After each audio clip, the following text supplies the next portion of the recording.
Une vidéo compromettante et un chantage qui en a découlé pour le latéral gauche du PSG. Exactement, Layvin Kurzawa qui a porté plainte le 31 juillet de 2017, donc de cette année évidemment, depuis le 26 juillet, alors que le Paris Saint-Germain est en stage du côté des États-Unis.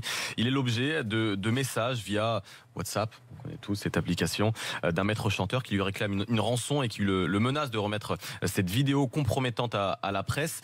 On a appris, d'après nos informations, que ce dernier est un homme qui a connu le joueur parisien et qui est un ancien du centre de formation de l'AS Monaco.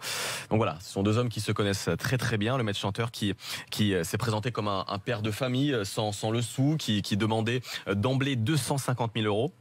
Un maître chanteur qui a assuré à détenir cette vidéo grâce à un téléphone portable perdu. Layvin Kurzawa qui n'a pas répondu dans un premier temps à toutes ces demandes, mais qui a demandé à ses plus proches si une vidéo compromettante était dans le téléphone de son premier cercle finalement.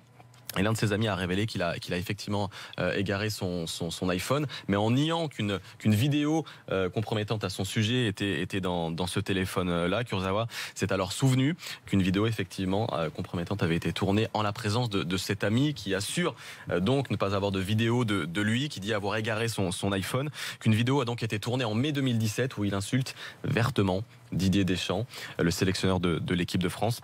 Un maître chanteur qui... On peut rappeler le contexte quand même de la vidéo, c'est-à-dire qu'il a le maillot de l'équipe de France et son pote lui dit vas-y on joue à l'interview. Exactement. Et qu'est-ce que tu penses du sélectionneur? Et en fait c'est quoi? Il fait une blague? Bah, c'est ça, on sait pas. C'est une blague entre potes quand même à la base, oui. C'est aussi une question d'interprétation. C'est dans une soirée entre potes en tout cas. Oui, exactement, c'est une soirée entre potes, pas dans un bar à chicha, mais directement au domicile de Layvin Kurzawa. Et il s'amuse à feinter une interview. Voilà, c'est à ce moment-là que ce fameux ami lui tend son téléphone portable et elle lui pose différentes questions, et notamment sur Didier Deschamps. Et à ce moment-là, Layvin Kurzawa se serait donc lâché et aurait insulté vertement donc son sélectionneur. Derrière, le maître chanteur présumé continue ses pressions. Il se présente toujours comme un père de famille, il n'a pas d'argent et puis surtout, il dit avoir trouvé un deal avec un journaliste avec un montant fixé de plus de 250 000 euros. Layvin Kurzawa alors commence à jouer la montre. Il dit accepter les demandes de ce dernier, mais en vérité, il se tourne vers la police. Il porte plainte. Une information judiciaire est ouverte par le parquet de Versailles. Et 4 personnes seront donc interpellées et mises en examen pour notamment chantage et tentative d'extorsion en bande organisée.